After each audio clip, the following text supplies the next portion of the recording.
Hello बच्चों, चलिए प्रश्न को पढ़ते हैं और समझते हैं। एक सिक्का फेंका जाता है। सिक्के पर चित्त प्रकट होने की स्थिति में एक पांसा फेंका जाता है।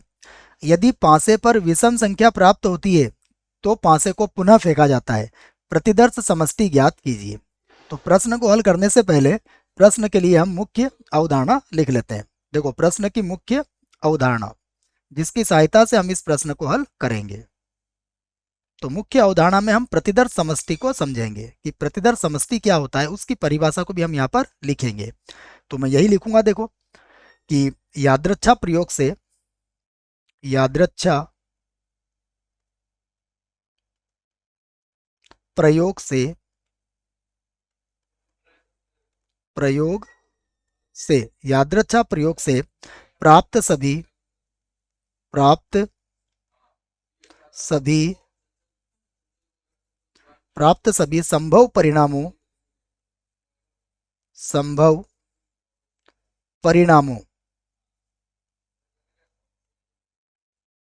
देखिए, यादृच्छा प्रयोग से प्राप्त सभी संभव परिणामों का समुच्चय का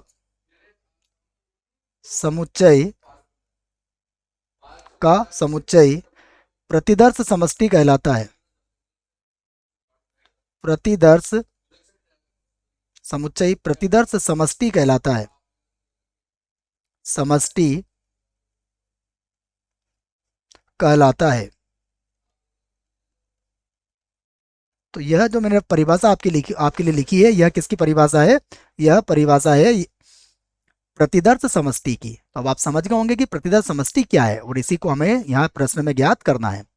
अब प्रतिदर्श समष्टि जो होता है उसे हम कैपिटल एस से व्यक्त करते हैं। तो चलिए प्रश्न को देखते हैं। अब देखो, प्रश्न में हमें प्रतिदर्श समष्टि ज्ञात करना है। मैं लिख देता हूं प्रतिदर्श समष्टि। यहाँ पर प्रतिदर्श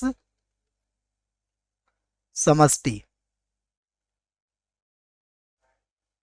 देखो, प्रतिदर्श समष्टि को हम किससे व्यक्त करेंगे?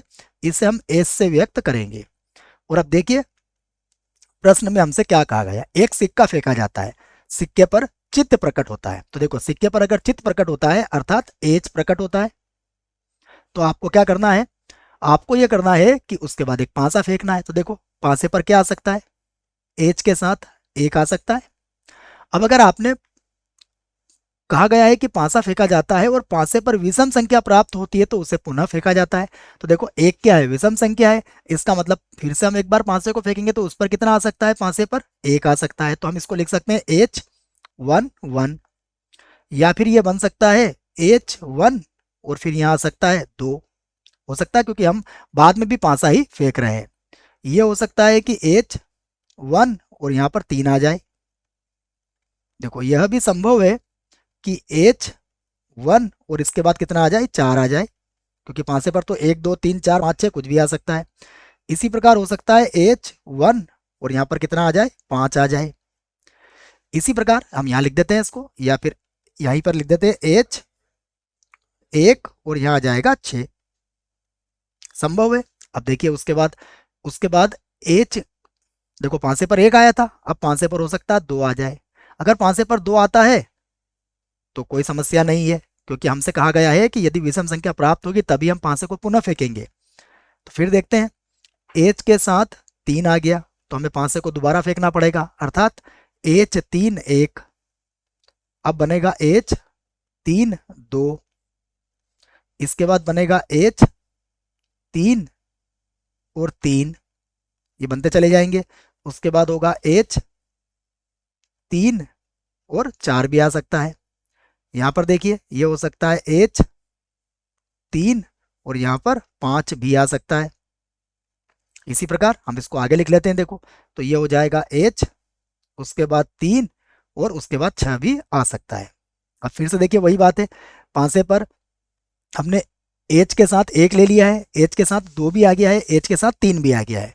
अब ये हो सकता है कि चित्त के साथ कितना आ जाए? 4 आ जाए। अगर 4 आ जाए तो हमें कुछ नहीं करना है। उसके बाद देखिए, 5 भी आ सकता है। अगर 5 आया मतलब विषम संख्या आई तो हमें फिर से उसको एक बार उछालना पड़ेगा। तो ये होगा H, 5, 1, फिर ये बनेगा H, 5 और 2 हो सकता है। उसके बाद हो सकता है कॉमा 5 और कॉमा 3 हो सकता है। उसके बाद देखिए H कॉमा 5 और 4 भी हो सकता है। उसके बाद देखिए H कॉमा 5 और 5 भी हो सकता है। उसके बाद इसी प्रकार अगर हम देखेंगे तो H 5 और 6 भी हो सकता है।